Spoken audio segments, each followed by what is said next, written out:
spouted about the people on this stage and about Celtic itself over recent months.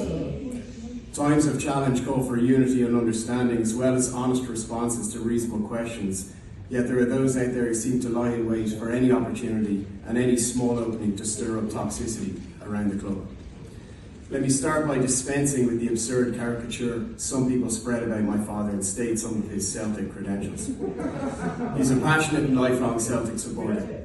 He first put money into Celtic more than 30 years ago when Fergus McCann asked him for help. He became the principal shareholder when Fergus sold out, and he took on the responsibility that came with that. He wants the club to be healthy, successful and still thriving decades and even centuries from now. The board shares those desires, and that's why the board respects financial reality. We act prudently, not recklessly. Those who accuse the club of hoarding cash or being in it for the money display a deep misunderstanding of financial responsibility. The board has a duty of care to the shareholders, to the supporters and to the future of this club.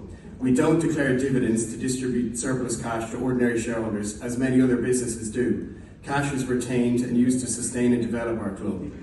As Chris explained in the video, Celtic must maintain strong reserves and contingencies to protect against unforeseen circumstances.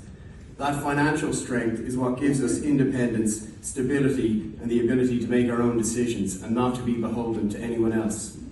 Those who talk about the club not having kicked on in Europe since 2003 ignore the enormous change in the financial landscape of football in that period. It has created a gap which keeps growing.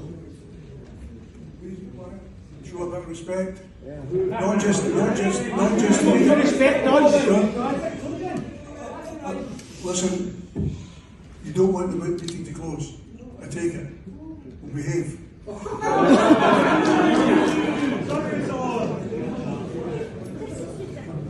It has created a gap which keeps growing and challenges any club playing in smaller European league.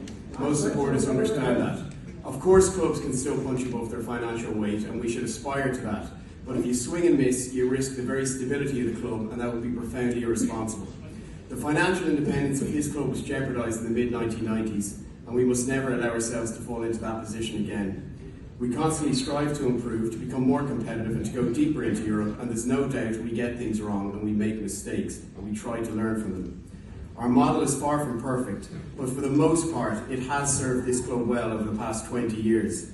So we will not be bullied by aggressive, irrational factions. We will not be railroaded by those whose only vocation in life is to be anti-establishment and by those who try to degrade the club. Our focus is on what matters, improving this club step by step, systematically, without ever risking its future. Improving recruitment, investing in data analytics, upgrading facilities, enhancing the stadium and trying to make Celtic stronger in every way. Criticism and advice are welcome and the right of every supporter, but some of what we've seen recently is not constructive, it is destructive and cynical. All it does is strengthen our resolve to protect the integrity and stability of Celtic Football Club. Our board, led by Peter, and our executive, led by Michael, are dedicated Celtic people. The attempts to dehumanise them and vilify them are shameful. These are people with families. They love the club every bit as much as anyone here, and when we're not performing, they suffer just as much as anyone. They work tirelessly, often under intense pressure. They do an outstanding job for this club, and we are very lucky to have them. Of course, we are not blind to our shortcomings. We can communicate better, we can recruit better, we can compete better, but we will do it responsibly, sustainably, and always in the best interest of Celtic. Celtic was founded as a club open to all, and we have a tradition of having the greatest fans in the world. We must now protect that reputation that was created over generations. The behaviour of certain sections increasingly brings the club and its fan base into disrepute. The incident a few weeks ago at the Falkirk match was symptomatic of wider behaviour.